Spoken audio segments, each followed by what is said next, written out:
membacakan mengenai biografi Erik Erikson. Erikson lahir di Frankfurt, Jerman pada tanggal 15 Juli 1902. Ayahnya adalah penjual asinan mangga yang tidak dikenal namanya, dan ibunya adalah Carla Abrahamsen, adalah wanita Yahudi. Orang tuanya berpisah sebelum Erik lahir. Ibunya, Carla, kemudian menikah dengan Dr. Theodor Hamburger, lalu pindah ke Karlsruhe, Jerman Selatan.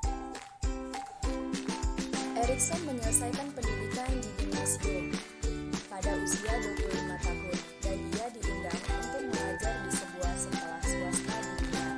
Erikson menjadi begitu tertarik pada pendidikan anak-anak. Erikson akhirnya memilih kesenian karena ia memiliki bakat dan minat di bidang itu. Pada masa hidupnya yaitu usia 25 tahun ini, terjadilah sesuatu yang membuatnya berubah secara drastis. Dia diundang untuk mengajar pada suatu sekolah swasta kecil di Wina. Sekolah di Wina ini dibangun sebagai tempat mendidik anak-anak, sementara mereka dan orang tua mereka menjalani psikoanalisis. Sekolah itu progresif dan para guru serta murid diberikan kebebasan penuh dalam mengembangkan kurikulum. Erikson menjadi begitu tertarik pada pendidikan anak-anak sehingga ia mengikuti dan tamat dari sekolah pendidikan guru. Lalu ia menerapkan metode Montessori. Metode Montessori ini menekankan perkembangan inisiatif anak sendiri melalui permainan dan pekerjaan. Pengalaman ini memiliki pengaruh yang tidak pernah hilang dalam diri Erikson.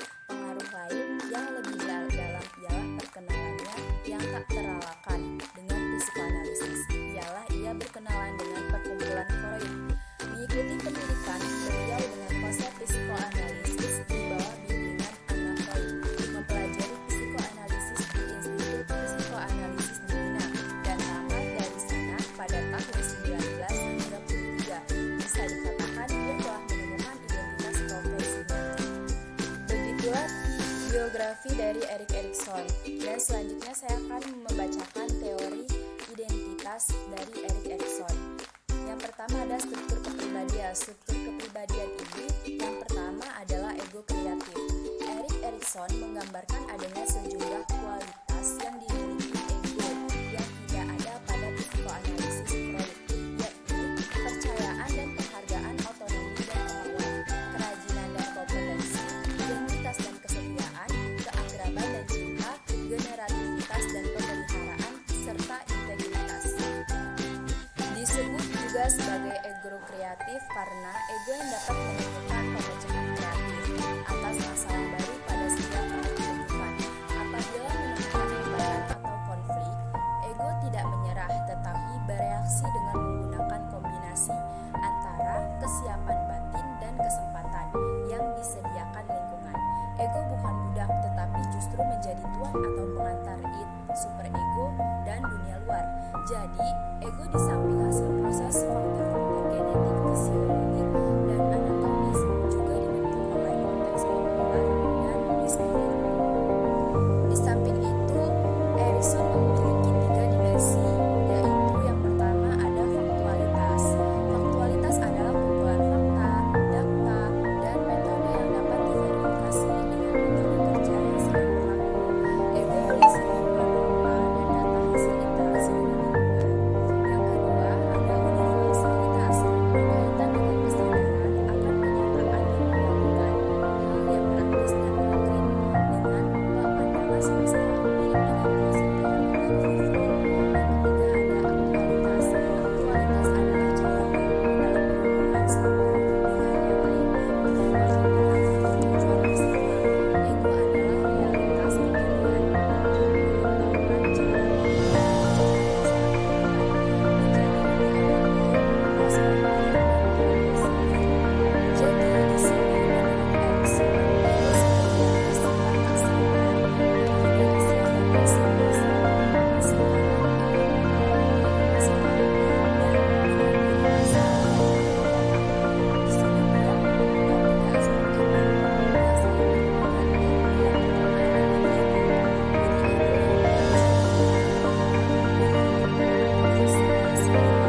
seperti Freud, Erikson menganggap hubungan ibu dan anak menjadi bagian penting dari perkembangan kepribadian. Tetapi Erikson tidak membatasi teori hubungan ego dan superego dalam bentuk usaha memuaskan kebutuhan id oleh ego. Menurutnya, situasi memberikan makan merupakan model interaksi sosial antara bayi dengan dunia luar. Dari pengalaman makannya, bayi belajar untuk mengantisipasi dalam bentuk kepercayaan dasarnya, yakni mereka memandang kontak dengan manusia sangat menyenangkan, karena pada masa lalu hubungan seperti itu menumbuhkan rasa aman dan menyenangkan. Ciri khas psikologi ego dari Erikson. Erikson menekankan kesadaran individu untuk menyesuaikan diri dengan pengaruh sosial. Erikson berusaha mengembangkan teori insting dari Freud dengan mengembangkan konsep epigenetik kepribadian. Erikson secara eksplisit mengemukakan bahwa motif mungkin berasal dari impuls id yang tidak sadar, namun motif itu bisa membebaskan diri dari id. Seperti individu meninggalkan peran sosial di masa lalunya. Erikson menganggap ego sebagai sumber kesadaran dari seseorang. Selama menyesuaikan diri dengan realita ego, mengembangkan perasaan keberlanjutan diri dengan masa lalu dan masa yang akan datang.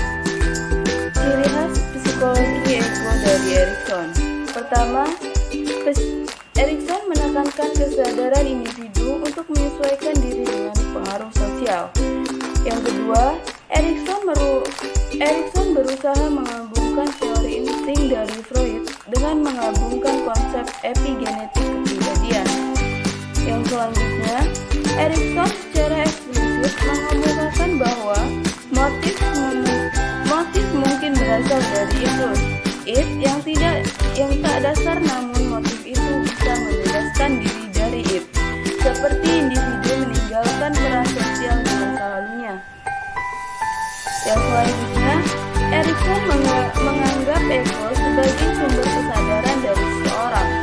Selama menyesuaikan diri dengan realita, ego mengembangkan perasaan keberlanjutan diri dengan masa lalu dan masa yang akan datang.